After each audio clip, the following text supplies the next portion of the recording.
Hello everyone, कैसे हैं आप सब। So let's start today's video and enjoy the day with me. तो सबसे पहले मैं उठने के बाद चलो अपना सारा काम वगैरह ख़त्म करने के बाद मैं आई किचन में मॉम की हेल्प करने के लिए। उसके बाद अपना ब्रेकफास्ट करके मैं अपनी जॉब पे चली गई और जॉब से वापस आने के बाद मुझे बहुत भूख लगी हुई थी। तो मैंने सोचा कि कुछ खाने का तो मन कर नहीं रहा था, बिकॉज नून में ना ऐसे ही होता है कि दोपहर को कुछ खाने का मन ही नहीं करता। तो मैंने सोचा चलो फिर ना दूध ही पी लेते हैं। तो मैं गई किचन में, फिर मैंने उसके बाद इंडक्शन पे अपना मिल्क रखा, शुगर वगैरह ऐड की। लेकिन इसके बाद ना मुझे एनर्जी भी मिलने वाली थी इस मिल्क को पीने के बाद, बिकॉज मुझे बहुत सारे काम करने थे। खैर इस वीडियो में तो इन सारे कामों को मैंने 4-5 मिनट में ही ख़त्म कर दिया। शायद काश कि ऐसा हो पाता ना कि मैं 4-5 मिनट में इतने सारे काम ख़त्म कर पाती, पर ये ना सिर्फ एडिटिंग का कमाल है, असल में तो ऐसा कुछ होता ही नहीं है।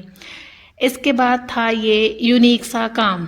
जी हाँ, ये यूनिक काम है मेरे लिए, क्योंकि मुझे करनी थी इरेजिंग कुछ बुक्स की, और ये बुक्स हैं मेरे स्टूडेंट्स की। अब आप लोग सोच रहे होंगे कि स्टूडेंट्स की बुक्स हैं तो मैं क्यों इरेज कर रही हूँ।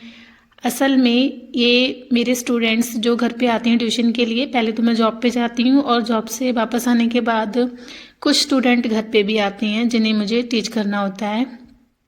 तो वैसे तो मैं प्रेफर करती हूँ कि मैं उन्हें प्रिंट मटेरियल ही दूँ, लेकिन कई बार मतलब इतना ज़्यादा हेक्टिक हो जाता है सारा डे का शेड्यूल, तो टाइम ही नहीं मिल पाता, थकावट भी हो जाती है, कई बार मन भी नहीं करता। तो मैं क्या करती हूँ, उन्हें बुक्स ही प्रोवाइड कर देती हूँ। तो बट मैं उनसे पहले ही बोल देती हूँ कि लाइट लाइट सा लिखना, ताकि ये बुक्स जो हैं मैं फिर से रीयूज़ कर सकूँ, दूसरे स्टूडेंट्स की भी हेल्प हो सके इन बुक्स से। तो मैं कर रही हूँ वही, काफ़ी टाइम से लगी पड़ी थी मैं। काफ़ी सारी बुक्स अभी पेंडिंग भी पड़ी हैं। इस वीडियो में तो मैंने सिर्फ 2 ही बुक्स को इरेज किया है, और कहने को उनमें सिर्फ 4 to 5 पेजेस ही थे जिन्हें मुझे इरेज करना था, बिकॉज मैं टाइम टू टाइम करती रहती हूँ ऐसे, ताकि ज़्यादा जो है मुझे फिर से ना करना पड़े और मैं अपना टाइम सेव कर सकूं। लेकिन हाँ, ये हाथ लगातार चलाते चलाते चलाते चलाते ना मेरे हाथों में आग निकलने लगी थी, इतने ज़्यादा दुखने लगे थे ये। बीच बीच में फिर मैंने रेस्ट भी ली। चलो मेरी एक बुक कंप्लीट, दूसरी भी कंप्लीट। अरे अरे कंप्लीट नहीं थी, असल में उसमें कुछ था ही नहीं करने के लिए। फिर मैंने एक ही बुकलेट ली। असल में ये जो सारा मटेरियल मैं इरेज कर रही हूँ ये आइल्स मटेरियल है, मतलब जिन बच्चों ने भी अपनी स्टडी करनी होती है अब्रॉड से, तो उन्हें पहले एक IELTS का टेस्ट क्लियर करना होता है। तो मैं उसी की ट्रेनर हूँ, उन्हीं स्टूडेंट्स को मैं टीच करती हूँ।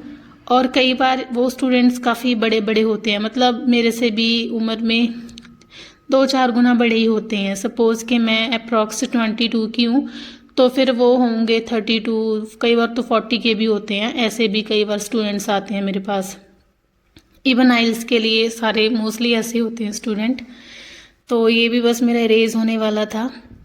हाथ दुखने लगे थे इस टाइम पे, फिर मैं थोड़ा सा रिलैक्स कर रही थी खुद को। देन फिर से मैंने हिम्मत की और फिर से इरेज किया। अब इसके बाद बारी थी कपड़े उतारने की। मॉर्निंग में मम्मी वॉश कर गए थे, फिर मैंने सोचा चलो मैं उतार ही लूँ जाके, क्यों मम्मी को थकाना, बहुत हवा चल रही थी। तो यही थी आज की सारी मेरी एक्टिविटी। असल में बहुत सारी एक्टिविटीज़ थी, लेकिन मैं अभी रिकॉर्ड नहीं कर पाती बिकॉज मुझे बहुत प्रॉब्लम आती है ना, अभी मुझे इतना पता है। सो गाइज़, अगर आपको मेरी ये मेहनत अच्छी लगी हो so please like the video, subscribe my channel. आप इस तरह से मुझे अपना प्यार दिखाएं।